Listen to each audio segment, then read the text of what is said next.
Good evening, everyone, and welcome to the showcase. Yes. My name is Yemisi Lagunju, aka the Igniter, and you're welcome to another episode of the showcase. Yes, this is our September edition of the showcase, and we have been on this showcase for the past 5 years. I'm so super excited because next month is going to actually mark 5 years of the showcase. Do you really believe that? It's amazing, a journey that you just start and you don't even know how far it's going to go. Wow. I'm super pumped up and excited to be here today. Yes, this is another episode of the showcase, and you are very much welcome to this episode. Our guest speaker for this month is ready and waiting at the backstage to be a blessing to every single one of us. So if you are already with me this evening, if you're in Nigeria and if it's morning, wherever it is all over the world, please go ahead and put your comment in the comment section, even as we are about to take off. Yes. Or peradventure, this is the first time of you joining the showcase. Please go ahead and put it in the comment section. First timer, so that we know that this is your very first time of being on the showcase. I'm super pumped up and super ready. I know it's going to be another powerful, impactful, transformative, explosive. Can you just even help me with these synonyms? Whatever synonym you think fits what you know the showcase to be, please go ahead and put it in the comment section. Yes, the showcase is that place that you are going to get fired up, ignited, transformed, encouraged, geared up, charged up, whatever description you want to give it. This is the place, the showcase.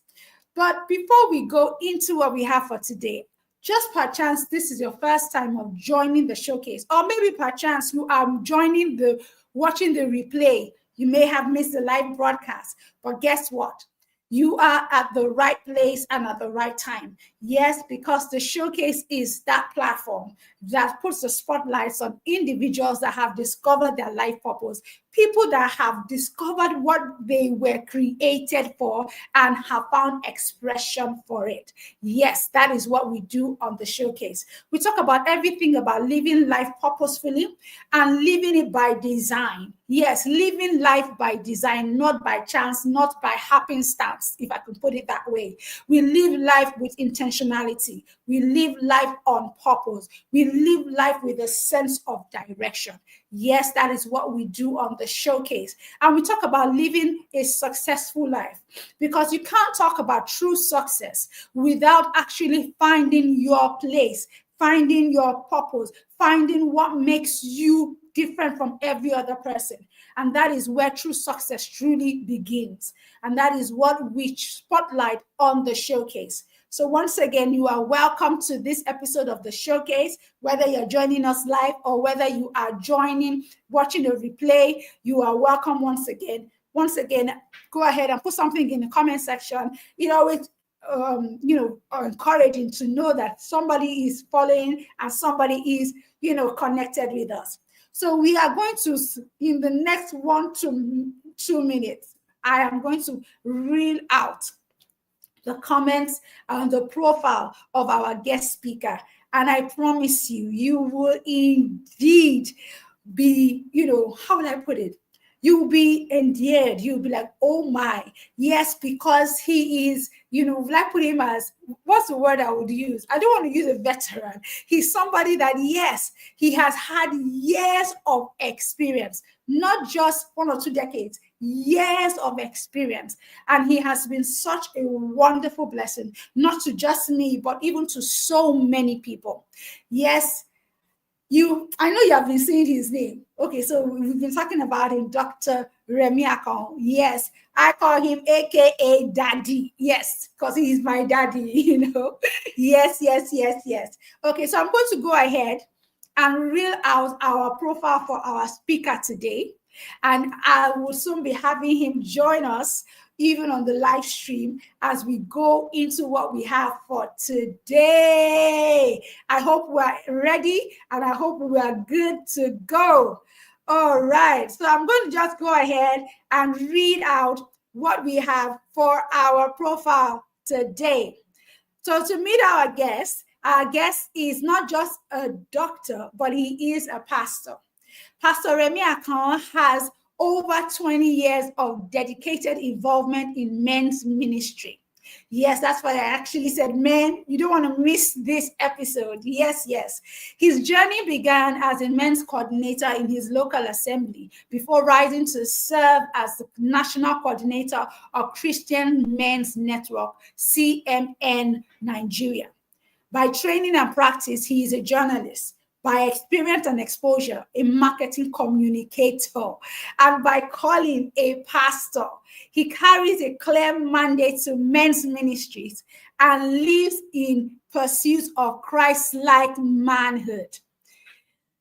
Today, Pastor Remi serves as the Chief Vision Steward of Kingdom Men Global Network, aka K-Men, an independent, non-denominational men's ministry committed to rising and disciplining Christ-like men across denominational and cultural divides.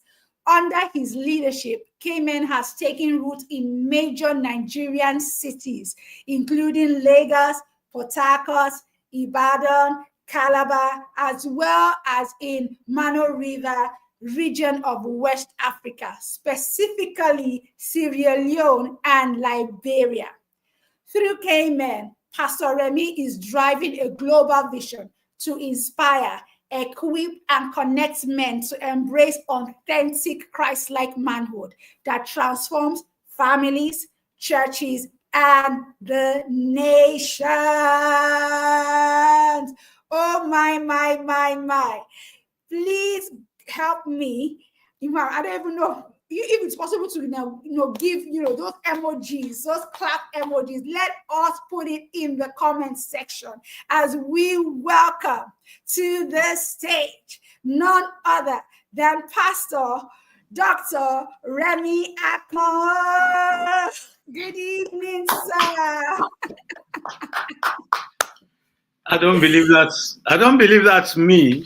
Yes, it is. Daddy, it is you. You have been such a blessing, not just to me, sincerely. In fact, the story, let me just chip this in.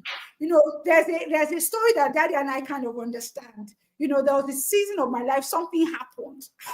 And I have never seen him and some other men committed and dedicated to help their fellow man. They were there with me morning to night for 3 days. Oh my God. Daddy, in fact, it is you. In fact, the profile is just, how do I put it? It's just a humble version of the real you. So thank you so much for being on the showcase today. I'm super excited. You're welcome, sir. Thank you. All right, sir. All the glory goes to God the Father. Yes, it does. Yes, God, it does. The Son, and God the Holy Spirit. We owe everything to Him. Yes. Without Him, we are nothing. And whatever it is that we've ever done, we must always remember that it is He who works and wills in us to do of His good pleasure. We must never forget that. When we get it right, the glory goes to Him. When we're wrong, just check. You moved away. That's why all the glory must continually go to Him. Thank you, Yemisi, for inviting me. Daddy, it's an honor, sir. It's an honor to have you on the showcase. It is an honor. I am, like, one of the things I've said, is that there are some people, that, when you hear their stories, that you are going to truly be fired up. You're truly going to be ignited. And sincerely, Pastor Akano is one of those people that I know that because even just the interaction I have with him, every time I hear him speak, that's why one of the things I love about his profile, when I was talking about that he is, an excellent communicator. He knows how to use his words well to articulate his thoughts and express, those things that are in his heart. And thank God that the things that are in his heart are super awesome, transformative and life-changing things. So it's always an honor to be in a place where he's speaking and hearing him share his thoughts and share his ideas. Sincerely, I am super happy to have you here tonight, sir. All right. Okay, so we're going to go into what we have for today. As usual, the showcase is that place where we talk about everything about living life purposeful and living according to God's design. Okay, so sir, I'm going to ask you one question, sir.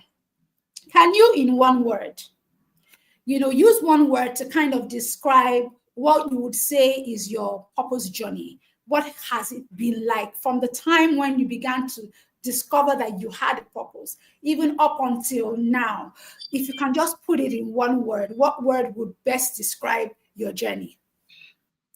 Well, you may have heard this too many times, but it's not cliche for me.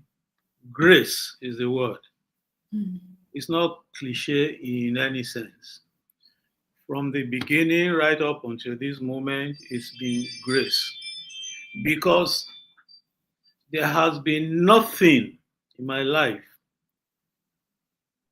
that I deserve 1%.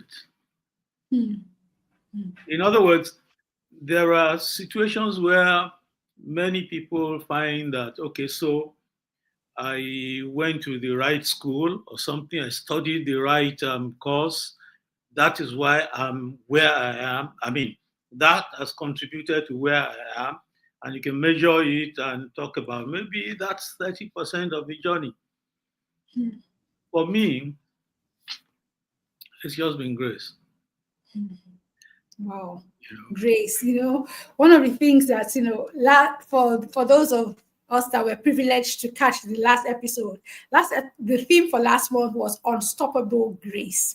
There's just something about grace where you know that it's not about you, it goes beyond you. It is because of, the presence of God. It is a God factor first, not even the things that you have achieved, not the things that you have been able to, the accolades and the things that you've been able to bring to yourself, but it's really because you are just, yielded to God, and God has just done what he will do through you.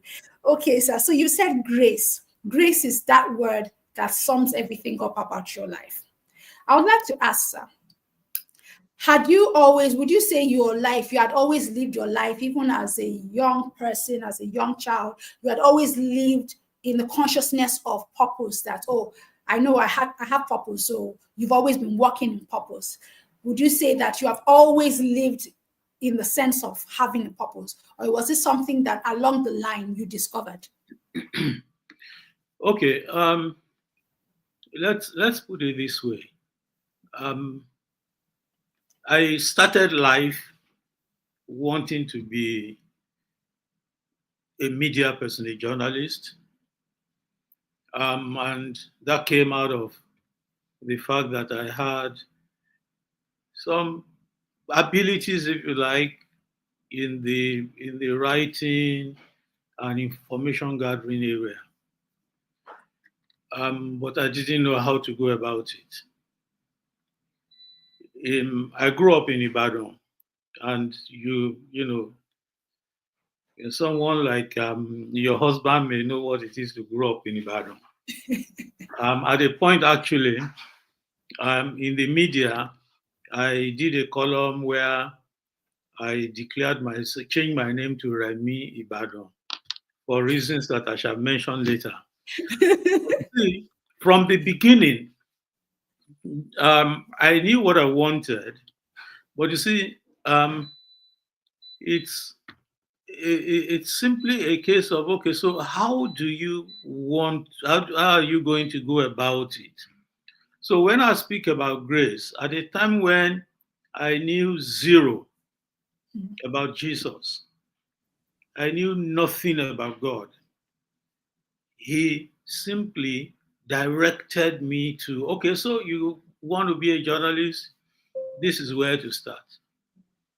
I started with simply wanting to, I got the opportunity of speaking, doing some youth program on television. And it was simply just writing script that I would. The program used to be on WNBC, in Ibadan.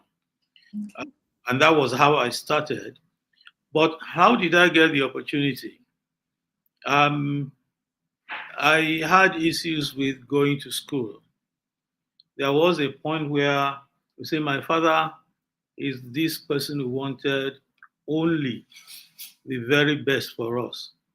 So when it was a novelty to attend nursery school, he sent us to children's home school in Ibadan. And that really was a home school in the real sense of it, where you had school parents. In other words, the owner of the school was mommy, the the husband was daddy, and all of that.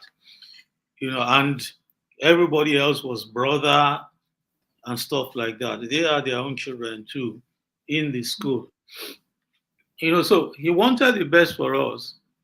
And we were actually there for 3, 4 years. And then there was a financial downturn and we couldn't continue. So that was where I believe the Holy Spirit came into it. When you talk about grace and you say, your goodness is running after me. Today you can look back and perhaps reflect and think, okay, so I can feel the Holy Spirit, God's goodness really, truly running after me. Those days it was nothing like that. You were deaf and dumb upon your life. You were just going on. So I found myself, I learned about some programs that WNTV used to do. That thing used to be known as Any Questions. Okay. You will go there, you will write questions and give to them. When they choose, then they will answer the questions and then decide which questions were the best, and you will get gifts. £1, £2, 2 pence, what used to be known as 2 guineas. That was a long time ago. And then books from the British Council, books from USIS actually, United States Information Service. That was how I came to meet the people in WNTV and got invited to the youth program. It was through the youth program that I almost got drawn into drama, because I met a lot of wonderful people. Got to interview for that program. Got to interview people like Femi, Oshofison, and many others like that. The one that we used to call Uncle D, Dapo Adelugba, and so on. Okay, so basically, so that was how I got to. It was through Any Questions that I got into WNTV, and it was from that I began to do some freelancing stuff for radio and television, which subsequently formed a major part of my CV to get into full-time work in the media, long before training came. Wow. But it's amazing to see how you transitioned, one opportunity led to another opportunity. Okay, so now you're in the media space. Okay, and at that point, would you say that you had discovered your purpose? Okay, but let me even ask this question before we even go into that. So how would you describe, what would you say your purpose is, so that we know when you're telling us the story, when you get to that point, we know that yes, he's now talking about it. What would you describe your purpose in life as? Okay, let me tell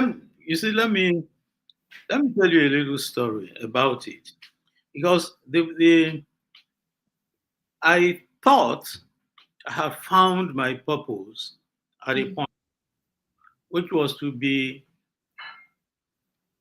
one of the best journalists in the world. Mm. That I thought was my purpose. And I had a bit of breakthrough, because when I finally got a full time job, it had to be in the Daily Times, no less. The Daily Times was the biggest, was the number one, the biggest, the largest, and all of that newspaper conglomerate in Nigeria. I mean, WNTV used to be in the lead. They were the first, and so um, and I became the the editor of one of Nigeria's biggest newspaper. I mean, magazines at the time, the Spare magazine. Wow. Um, and you will think that yes, I found purpose. When I left, I went into publishing with a couple of friends. We did the Nigerian Banking Annual, the Nigerian Insurance Annual. We had a magazine, Money Week, Money World, and so on and so forth. So I thought I had found purpose. But something happened that changed all of that. Um, I found myself in all of this. If Jesus was there, he was in the back seat. Was in the back seat. Those were the times when you were the intellectual who wanted every question answered before you could say yes to God. Um, and I recall that when I met people who want to speak to me about Jesus and they pick up the Bible, I recall that my attitude used to be, wait a minute, you want to speak to me from a book that I do not believe in. So how are you going to win? So it used to, that's who I was until, well, she's not around, until I met my wife. Wow. Before all of that, I had a Christian upbringing. Incidentally, not too, a few years back, we went back to that church where my uncle used to take me, because we were a large family. We had a Christian wing and a Muslim wing. The Christian wing, was the one that was active in terms of carrying the children along. Once that uncle is around, we had to go to church. And when I said I went back to the root, as it were, recently, when I mentioned the name of the church, you will understand through who and why. St. David's Church, Kudet, in Ibadan. And Yeah. So, I'm sure you get it now. I get it very well. I'm Yeah, connected. you are connected. You see, you are part of the story. All right. So basically, um, I really was that kind of person. I lost touch with all of that. It was a family thing, kind of. Once I left home, that wasn't in the picture anymore. Um, Before I met my wife, I had been invited to church now and again. I even went with a prospect, a female prospect, to the Catholic Church, stuff like that. So, but when I met my wife, the first thing that happened was that, um, She belonged to a Baptist church, Yaba Baptist Church, which was eventually where we got married. Okay. Um, the One of the attractions there was the music, and so I stayed. But even when we had gotten married, I would graciously drop them in church and come back home. And dutifully, I'll go back and pick them up. All of these times, my wife was on her knees. Mm. No arguments. Say that's what you want to do? Okay, just drop us. You want to come back for us? You come back for us. But in the end, there was the challenge. There was a challenge in the country at the time. Um, I think this was 93. As recently as that. That I had to drive them to. They couldn't go to the church that they used to go. It was the Baptist church somewhere down off Ogba. So we couldn't drive. There was petrol shortage. Nupeng, patriotic Nupeng, had down tools in support of some of the politics against the military and stuff like that. So I had been seeing a church on our street on Adeni Jones. They had just moved in there. So that particular day, since we couldn't drive, I said, okay, you probably need to go to that church and then I'll go with you. So I went to Christ Chapel International Churches at 92 Adeni Jones. Just. That was how I met some of the people in my life today. But to go back to the purpose story, um, when I got home on my first visit to that church, before that, I had attended a few churches, by the way, as a visitor, as whatever. And, but on this particular day, I got back, and in the night of that Sunday into Monday, I felt that I heard distinctly that a voice was telling me that everything I have taught you, now go and use it in the church. I was startled.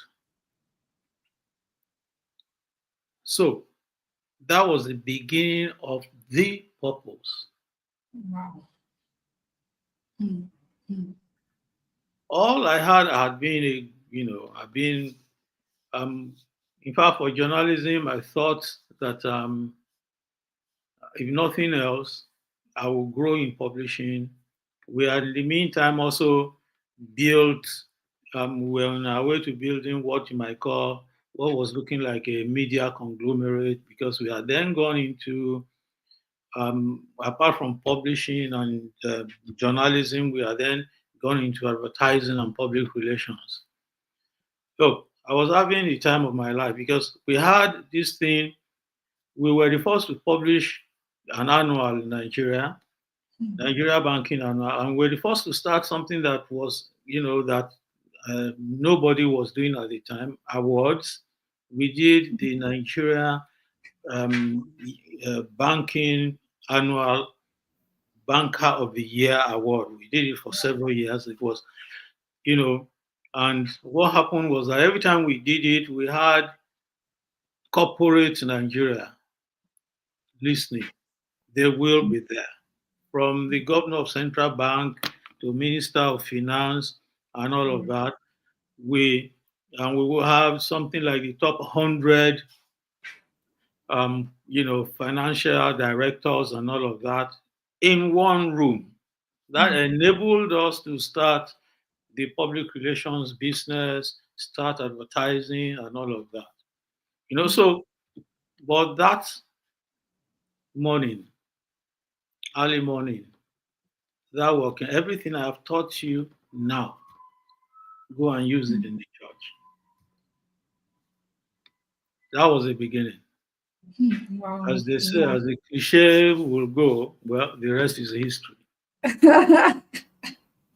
Wow, that's amazing.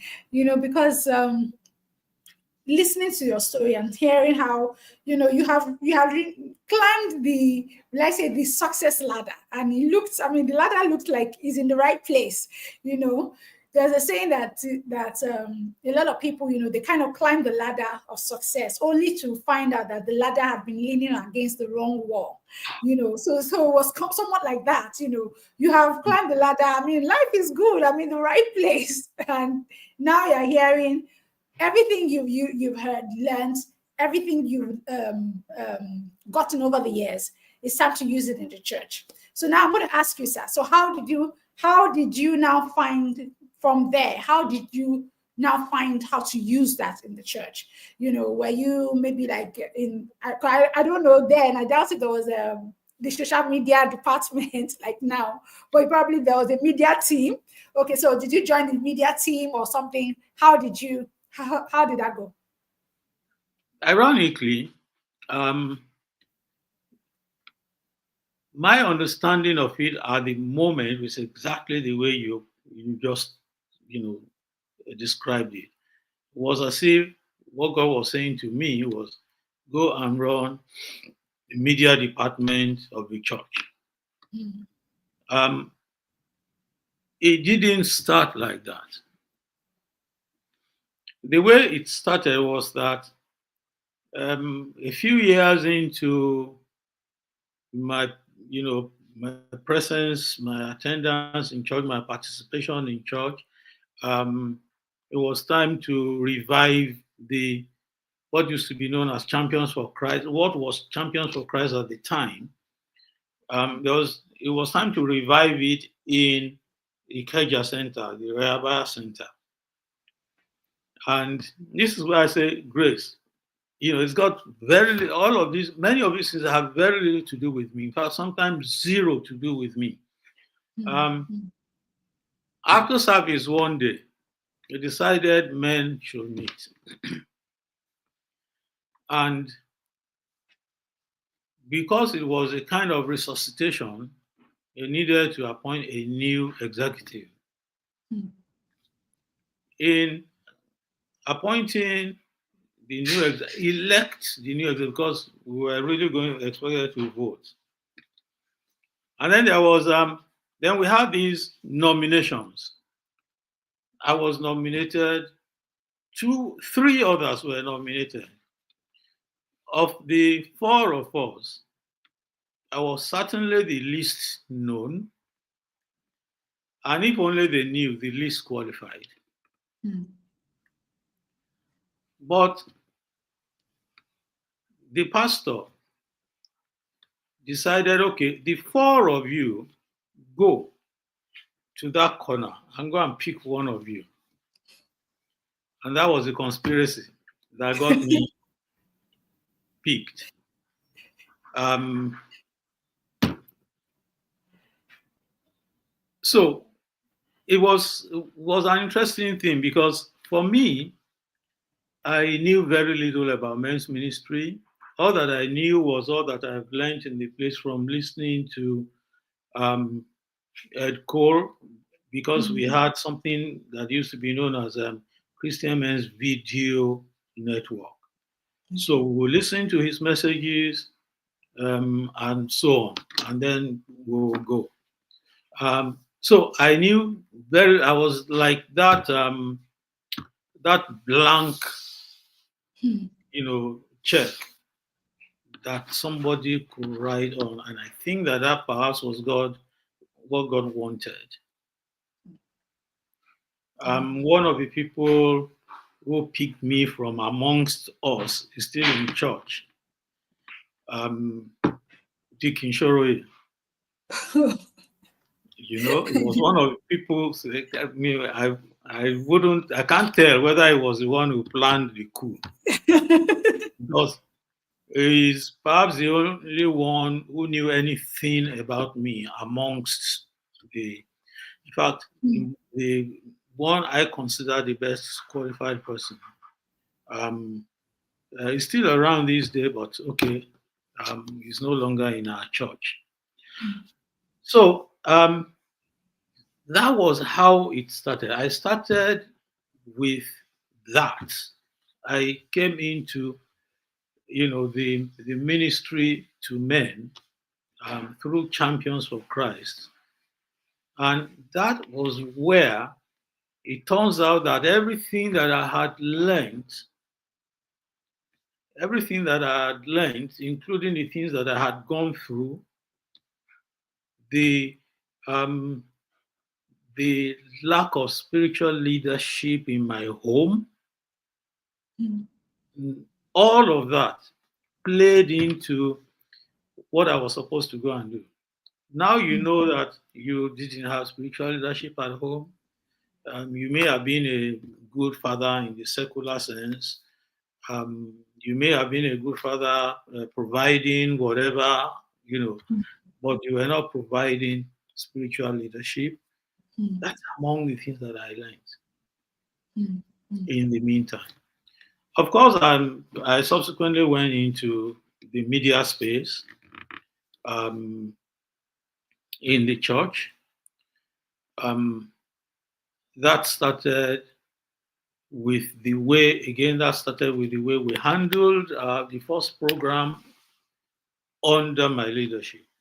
It became clear that, okay, there is something about the media experience of this man that has helped this program. I remember clearly that the first program we had was the making of champions. And so basically that's what it is. The real purpose that I found was in the men's ministry, and my application of my media background and all of that started from there before it streamed into the church. Today, I'm still the chairman of the media team in church. Wow. I've been in there for God knows how long now. I've been looking for successors. I think they are lined up now. So at this point, if I ease out, nothing will. Wow. Thank you so much for that, sir. It's amazing how, God can actually just call you. And I like the way you said it, that you felt like a blank check, that there was nothing, you had nothing as far as you were concerned that you could give other than what God was pouring out into you. So I'm going to ask you this, sir. Okay, now so we've understood now how you after God had called you that okay, it's time to use your gifts, your learnings and everything in the media space, and now to begin to use it in the church, and that led you to the men's ministry. Okay, now I know that you had a ministry of your own now that is even aside from the church, which is Kingdom Men's Fellowship, Global Fellowship. Okay, so my question starts is if you could just like in a few minutes, how were you now able to transition from that person that felt I don't really have much to give. I'm not, it's that person that felt, quote unquote, ill equipped to do men's ministry. How did you now become the person that is now a visionary and the convener of a men's ministry? Okay, look, again, when I say talk about grace, you see, I didn't want to mention his name, but look, I may as well do it. The late Reverend Ajibola Oluyede, was used tremendously by God. When I became chairman, I threw everything into it. And that was what led to me becoming, and he was the motivator for men's ministry in the entire church. I say motivator not because, because he was um, one of the very few who had worked closely with the senior pastor, Dr. Joda, um, on men's ministry. Mm. He had invested in it. Um, a few weeks into my chairmanship in Ikeja, he brought a box,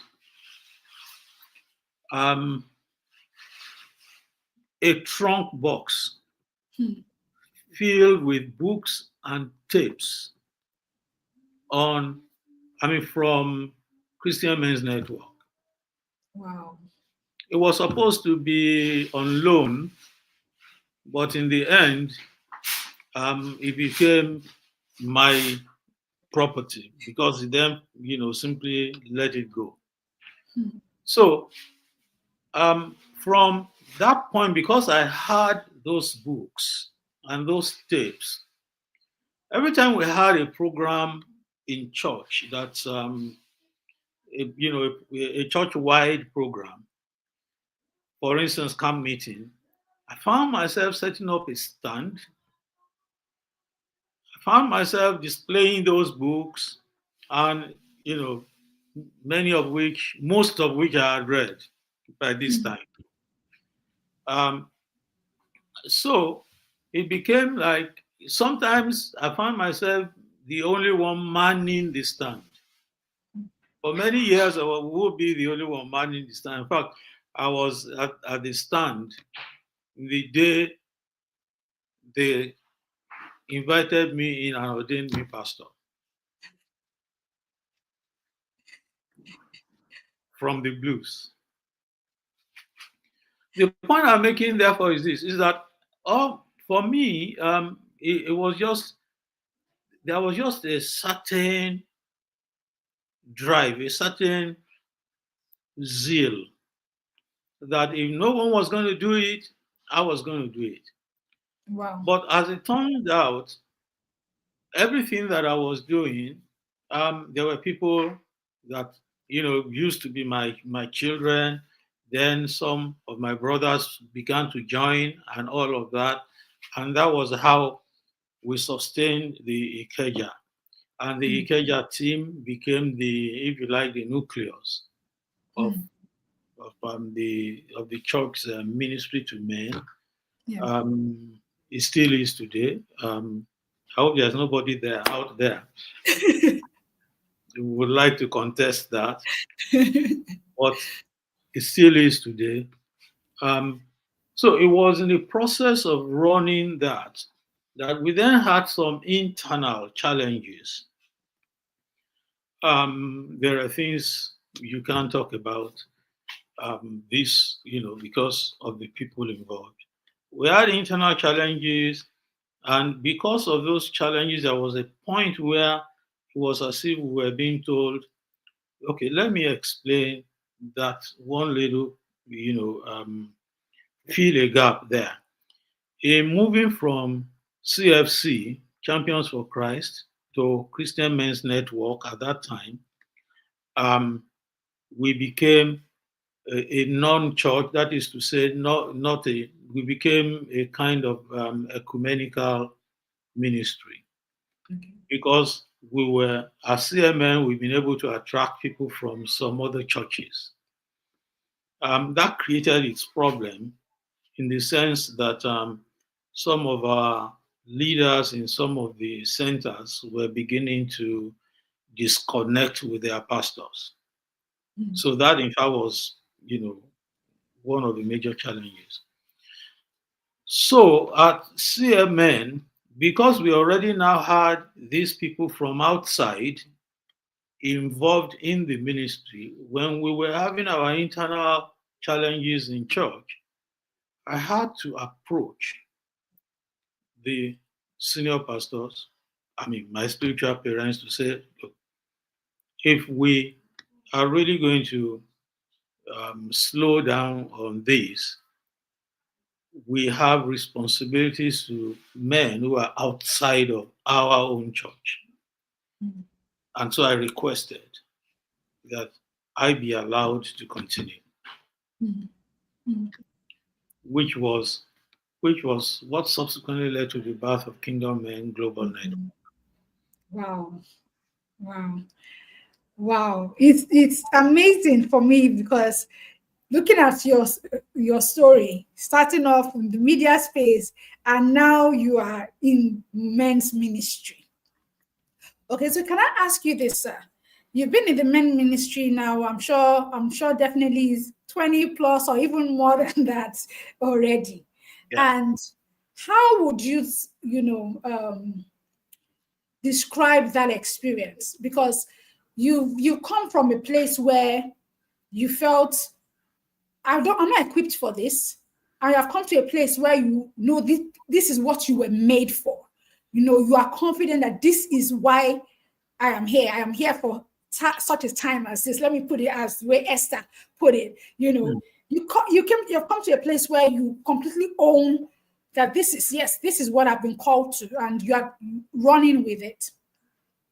I would like to ask that at any point in time, did you kind of doubt or second guess yourself and say, maybe I missed it, or maybe this is not what I'm really supposed to be doing, or maybe this shouldn't be the way I should go about doing it? Did you at any point in time question yourself to say, maybe I'm just not getting this thing right? Maybe this is not what I'm actually called for. So I would like you, sir, did you ever have any moment like that? Look, Yamisi, let me tell you this. From the deepest part of my heart, there were moments when I thought, you have an idea, one of the things I'm going to talk about. I have a son who has been very active, who has been very, instrumental, who has been a major part of what we do. But now and again, he goes off on a tangent. Now and again, he behaves anything like anything but the son of a minister to men. Mm. And I will sit back and ask and tell myself, look, you must be kidding yourself. You are preaching better men, Christ-like men. And have you looked inwards? Mm. Have you checked your own stage? Are you sure you are called for this? Yes, very true. Wow. Wow. Very true. Mm. It takes the first person to speak to me about it saw how discouraged I felt, how unworthy of the assignment I felt. The first person to speak to me said, look, the enemy wants you exactly where you are now Mm. so that you can stop the assignment, so that you can just pack it up and go. Mm. That the reason you are in this situation today is because you are doing something right. Wow. It took Wow. a while. I accepted it, Mm. and it deep within me, I feel now that it's inevitable. That person is going to come round. Yeah. It's Wow. going to come round. He simply doesn't have a choice about it. Yes. Because I'm not going to give, the enemy isn't going to have the last laugh. Mm. ultimately, the one who laughs last is me. You That's know, right. and that's the Yeah. situation. I don't know if that answers your question. Yes, it has actually, because at times I've spoken with people that they go through seasons of life, and it's just not kind of adding up. Like, this, what I'm seeing is not adding up to what I'm hearing, and it brings about that question. So that you've actually encouraged us. That it's not only us, or even because even me, there are times I'm like, well, this thing, am I sure I'm on the right path? You know Okay, but I would like to ask this. Okay, that because I've spoken with a few, especially the men. I've spoken with a few men when it comes to the issue of working in their purpose. Find some of them have actually been able to say, "I know this is what I'm called to do," but they're like, "Yeah, me see, look, I have to at the end of the day. I mean, bills are going to be paid. You women, you can still rest up on your husband, but I'm the head of the home. I'm the breadwinner. Okay. I would like to ask you, sir, what advice would you give to such men that are in that place?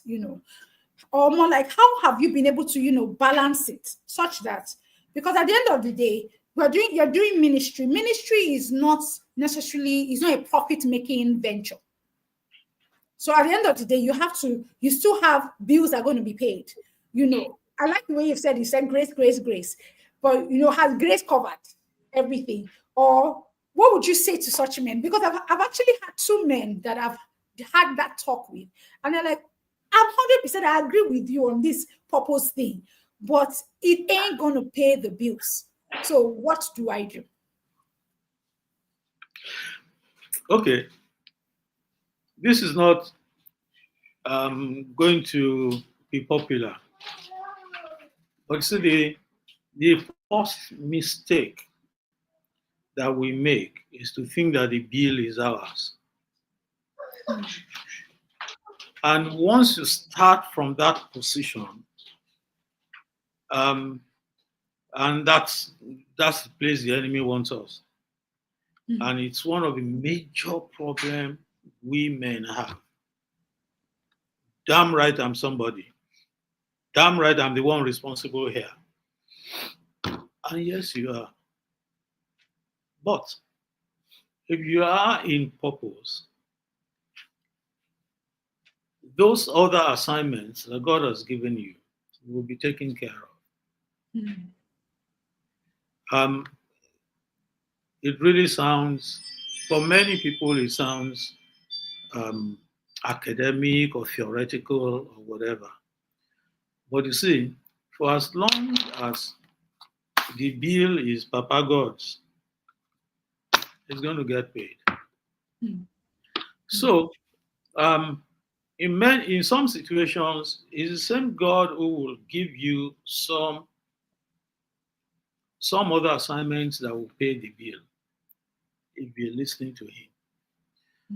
It's the same God who has given you the purpose, who would surround you with people who will help with the bill. You see, I say to men, when anyone asks you the question, what do you do for a living?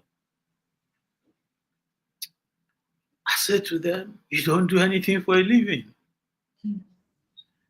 Because if God, because I say to the men that the work that you're doing, the career that you're pursuing, they are simply God's assignment for you in His conglomerate. He's the one you are serving there. Just like He didn't ask Adam to take care of the environment in the garden so that he can eat, the same way He will take care of you. You just do your work and leave Him to do His work. Wow. God is very, very clear about those things. And sometimes the help you need is closer to home. Again, when I speak about grace, I'm in a ministry where my wife is involved, although it's a ministry to men. My children are involved. Um, in those moments when you want to get weighed down by, okay, so how do we do this? Support is coming, counsel is coming. So and all of that. When I speak this thing about grace, people think it's some cliche, but that's been my own experience. When I need something, whether it's counsel, whether it's provision, whatever it is, I do not necessarily get those things from people who owe me anything. If there's anybody out there who owes me anything, they're usually not the people that God uses. I get my help from people unto whom I'm undeserving. Our ministry went international the first year, Kingdom Men. Went international the very first year. Wow. Wow. When we finished the program that brought um, 4 speakers from abroad, somebody came to me. He said, "How much did it cost you?" I said, "Zero." Hmm. Hmm. It didn't cost us anything. Those people came from America. They paid their bills, Wow. to and fro, And from paid their, it accommodation took and a bit everything. of struggle for them to let us pay for their meals. Hmm. Hmm. Hmm. Wow. Wow. So many times, and in this ministry, I'm sure Lagzi will have told you a bit, or if he hasn't, he should. Because you see, we've had situations where we're about to go into a program. On the morning of the program, we are 70%, 80% in the red.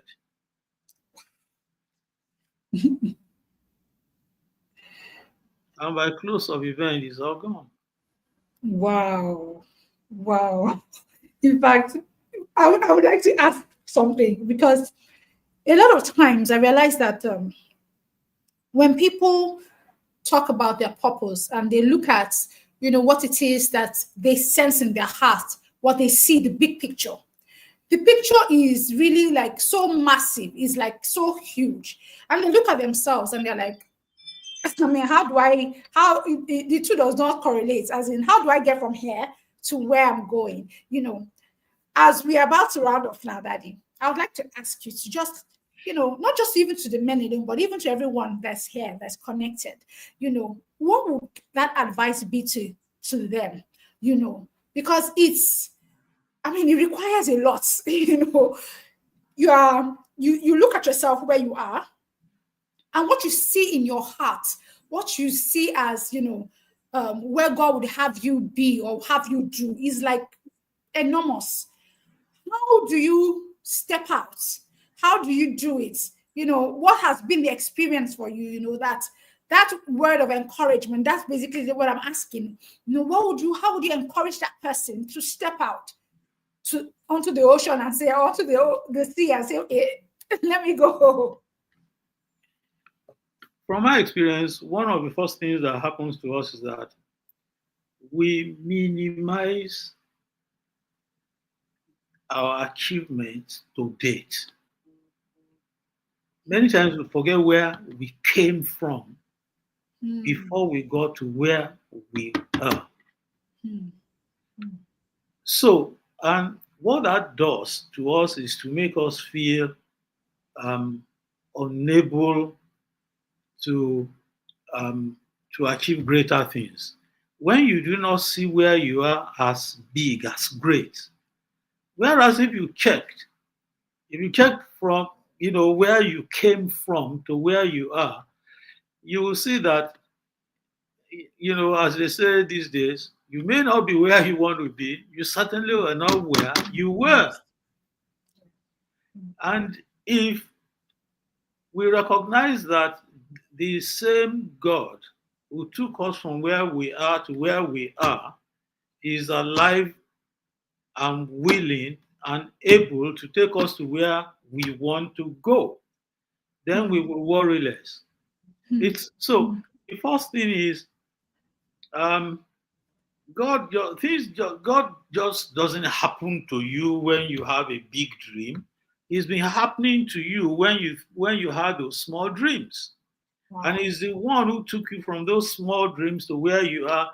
If you were if you were going to climb 1,000 steps and you got to 100 and you look at yourself, you look up and say, wow, this is far. 900 to go.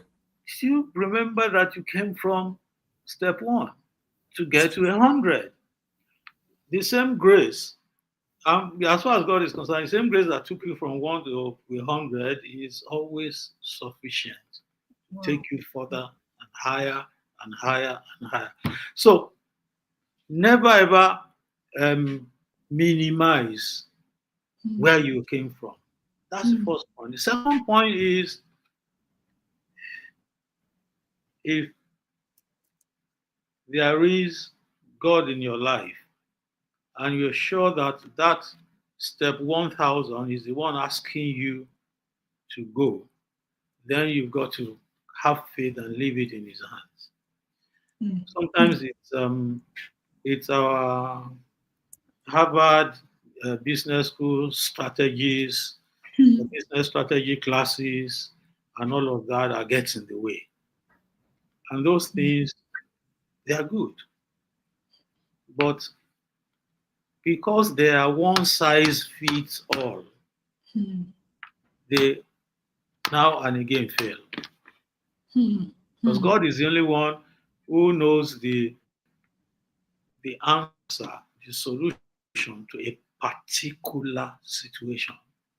They may look alike to us, they may look similar to us, and we may want to,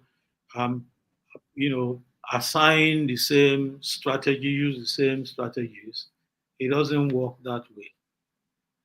That's why if there's anything to learn from David, it is, Father, what do we do this time? Yeah. How do we handle it this time?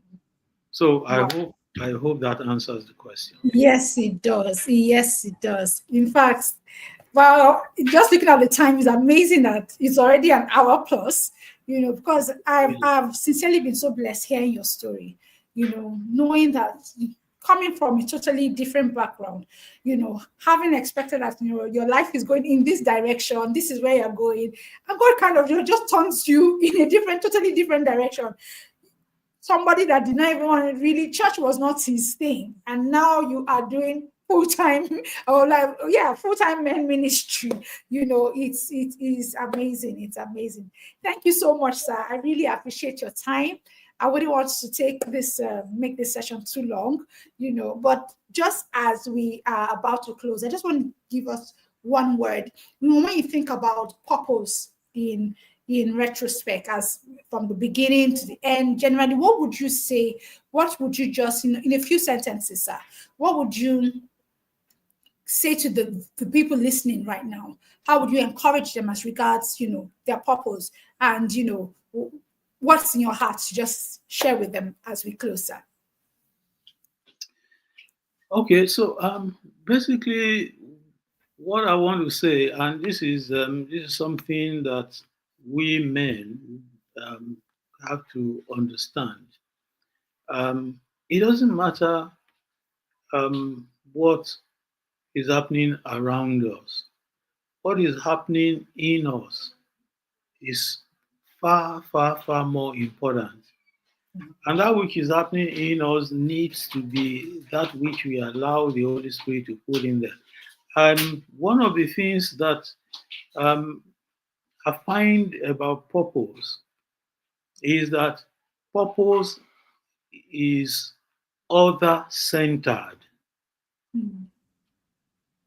If it is not other-centered, if it is not intended to solve a problem for the next man, if our purpose is to become um, that billionaire, if our purpose, some of the most successful people in the world have been people who we say find a niche, feel it.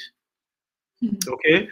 So the reality is, if the problem, if the purpose is not contribute, you see, I say that when somebody wakes up in the morning and prays to God for the answer to certain problems, God will try to use the Holy Spirit, but in many situations, He will also use people.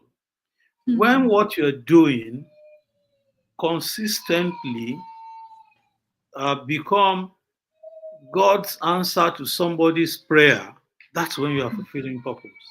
Wow. So we must constantly check what we call purpose.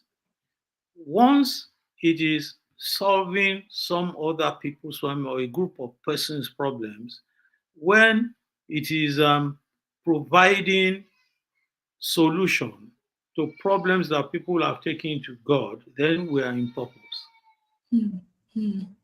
Wow.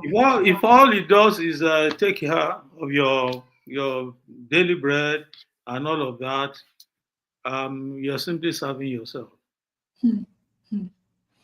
That is so profound, sir. That is so profound. Thank you so much for that.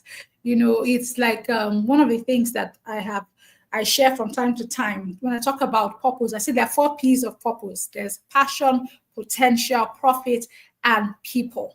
People is so important because when you say you have, truly found purpose and you're living it, you have to be affecting the lives of others. It cannot just be about you. It can't be just about your daily needs and you meeting your needs. Thank you so much, sir. I really, really, really. Yamisi, let me Yes, sir. just say this in passing. I would, you know, I would simply remove, those your 4 P's. That last one, I will remove it. You know why? You see, once it is about people, people are very precious to God. Very, very precious to God. And if what we're doing, if that is where it stops, it's done. It's perfect. God is happy, is fulfilled that my son, my daughter is doing what I've called him or her to do. People, People. people, people. But Because I love the okay, sir. made in the image of God and likeness of God. And so anyway, let me not drag this. Thank you very much, Jeremy. Thank you so much, sir. Like you said, it is not about until you begin to solve somebody's problem. You are when you become the answer to that prayer that somebody else is praying to God about. That is when you truly have found your place of purpose. Thank you so much, sir. Please, my audience, can we show some love to Daddy Akano? Please just go ahead, put it in the comment section. Put the fire emoji, put your applause, drop the flowers. Let us show him some love tonight. He has been such an awesome blessing to every one of us.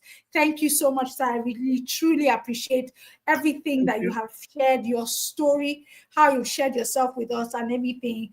I know that without a shadow of a doubt that somebody has gotten something somewhere. Somebody has gotten, some form of encouragement that they need for the level where they are to bring them to the next level. And I'll say a big thank you. And I know that we will continue to hear more about you and Kingdom Men, even as God continues to take you from one realm of glory to another. Thank you so much, sir, and a big God bless you, Thank sir. you. Thank you. All Thank right, you. sir, to everyone. Thank you.